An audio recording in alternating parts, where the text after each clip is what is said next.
मित्रो, हा 26/11 म्हणजे आज तारीख 26 नोव्हेंबर 2022. आजचा दिवस संविधान दिवस म्हणूनही साजरा केला जातो आपल्या देशात. पण तुम्हाला जर आठवत असेल तर आजपासून बरोबर 14 वर्षांपूर्वी हिंदुस्थानवर, हिंदुस्थानच्या संविधानिक लोकशाहीवर एक भयावह हमला झाला होता, ज्याला आठवून आजही आपण भयकंपित होऊन जातो. हाताच्या मुठी आपल्या आपोआप वळतात ते आठवलं की डोक्यात एक तिडीक जाते. तो दिवस ज्याला आपण 26/11 असंच बोलत आलो, याच शीर्षकाखाली आठवत आलो, त्या दिवसाच्या 4 दिवस आधी नेमकं काय चाललं होतं यामागे एक रंजक स्टोरी आहे, कहाणी आहे.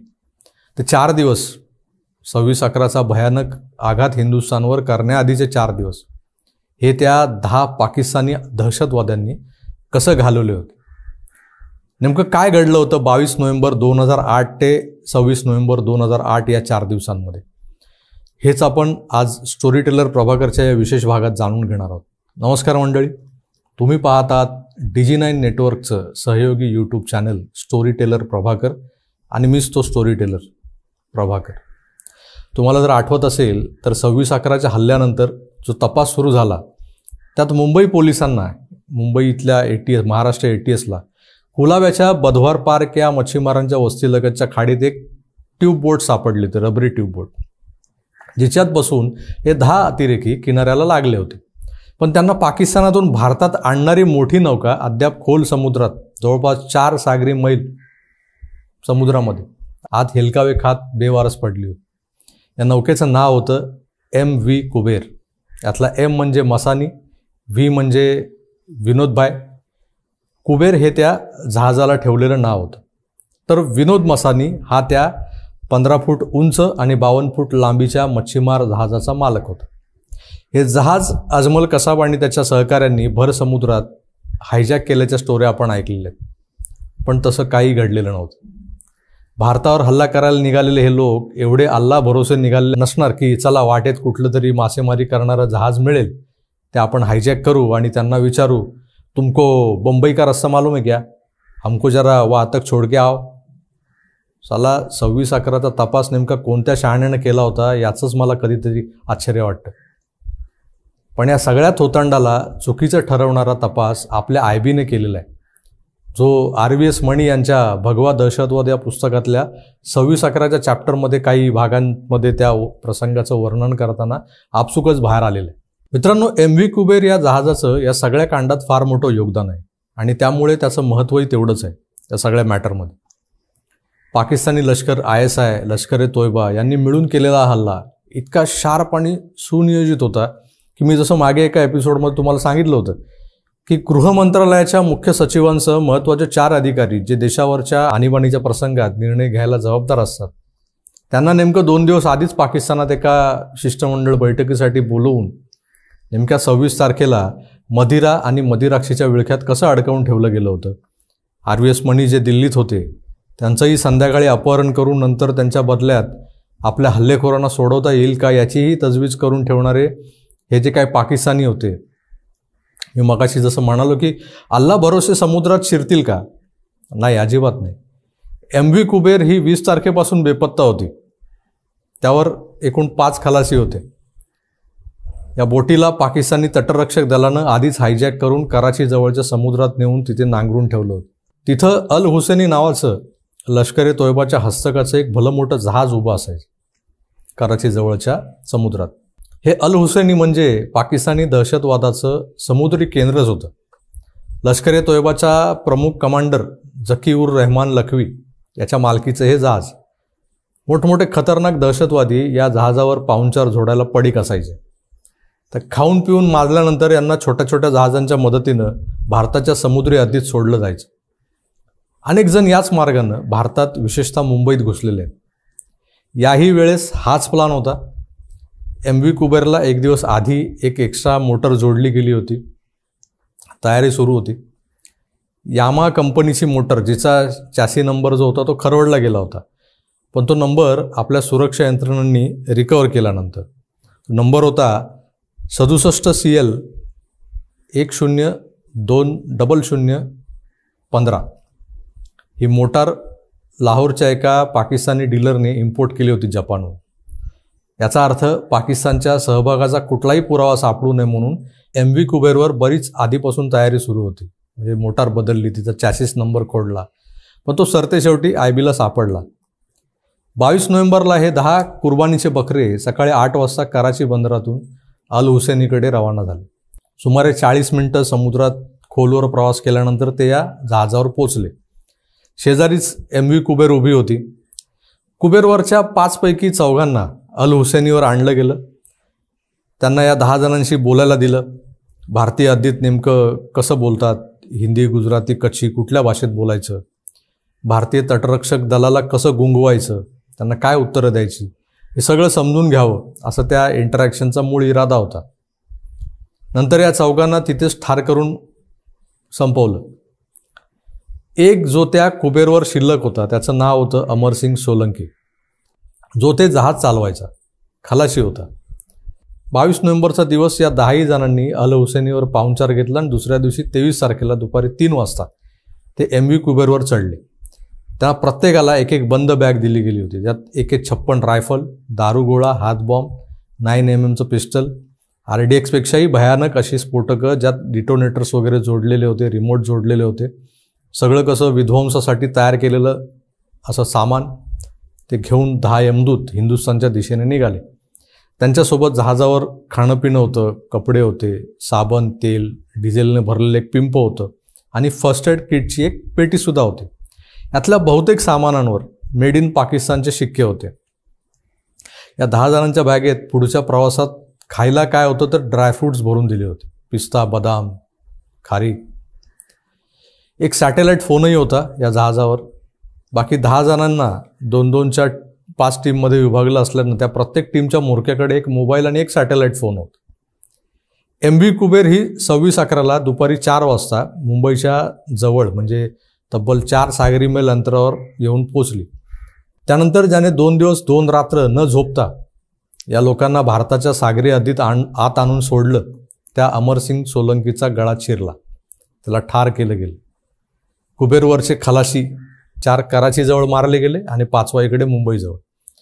त्यानंतर या लोकांनी आपल्या जवळची रबरी ट्यूब बोट फुगवायला घेतली. ती फुगताच त्यातून ते बधवार पार्कच्या खाडीत पोचले, ते 4 सागरी मैल पार करून.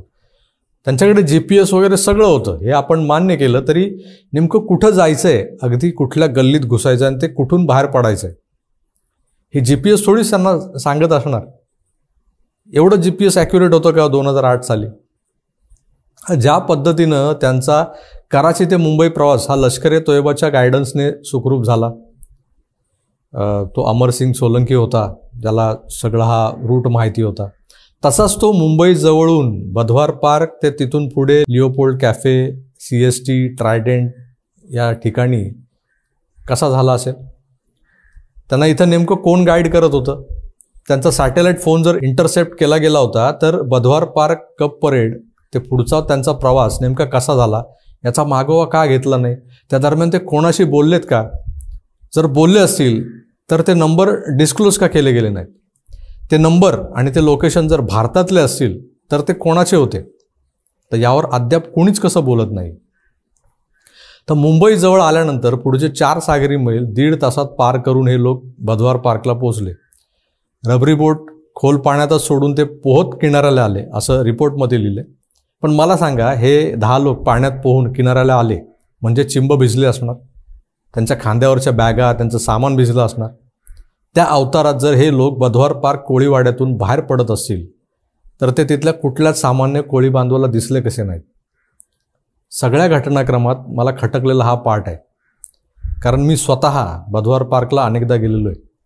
कारण माझं ऑफिस तिथून जवळच होतं.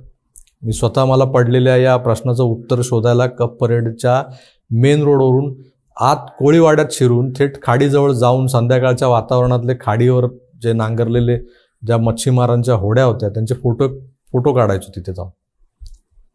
त्या कारणाने तिथे बराच वेळ रेंगाळायचो. ते सगळं इमॅजिन करून बघायचो की ते लोक कसे उतरले असतील, कसे याच रस्त्याने बाहेर गेले असतील.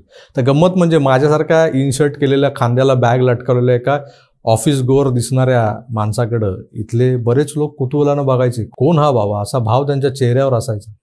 तर मला सांगा, पाठीवर 25-30 किलोच्या सॅक्स घेऊन वर्स्ट कम वर्स्ट सिनॅरिओमध्ये भिजलेल्या अवस्थेत जर 2-2चे हे ग्रुप, एक 10 लोक तिथून बाहेर पडत असतील, तर तेव्हा त्यांना कुणीच पाहिलं नाही, कोणी हटकलं नाही, अरे बाबा कुठे चालले भिजून तुम्ही सगळे.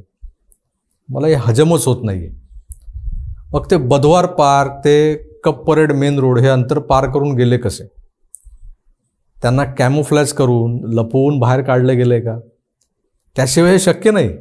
आणि जर तसंच जर काही घडलं असेल तर हे सहाय्य या 10 जणांना इथे मुंबईत, महाराष्ट्रात, आपल्या हिंदुस्थानात केलं कोणी?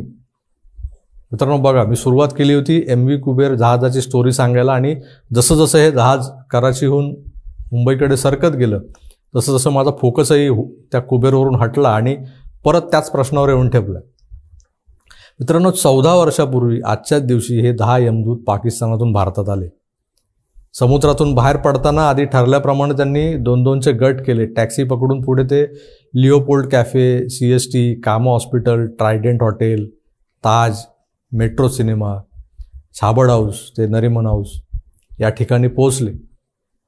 यात प्रवासाला वापरलेल्या टॅक्सीमध्ये त्यांनी स्फोटकं पेरून ठेवली होती. पुढे जाऊन एका टॅक्सीतल्या स्फोटकाचा पारलेला स्फोट झाला, तर दुसऱ्या टॅक्सीतली जी स्फोटकं होती ती माझगाव डॉकजवळ फुटली. त्या संपूर्ण गदारोळात 165 निष्पाप लोक मृत्युमुखी पडले, तर 604 लोक जखमी झाले. हा हल्ला म्हणजे भारतीय लोकशाहीवरचा, भारताच्या सार्वभौमत्वावरचा हल्ला म्हणता येईल. या हल्ल्यामुळे भारताच्या इंटेलिजन्सच्या कार्यक्षमतेवर जगभरातून प्रश्नचिन्ह उभं केलं गेलं. पण ज्या देशातच घरभेद्यांचा भरणा असतो त्या देशाला बाहेरच्या शत्रूची गरजच नसते मुळात. तो देश आतल्या आत पोखरला जातो.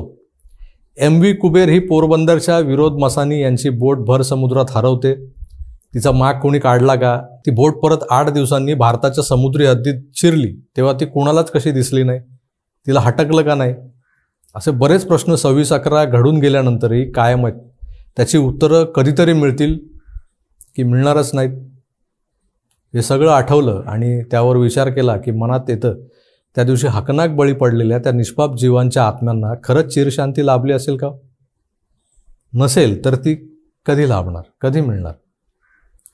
14 वर्ष तर उलटली की या घटनेला.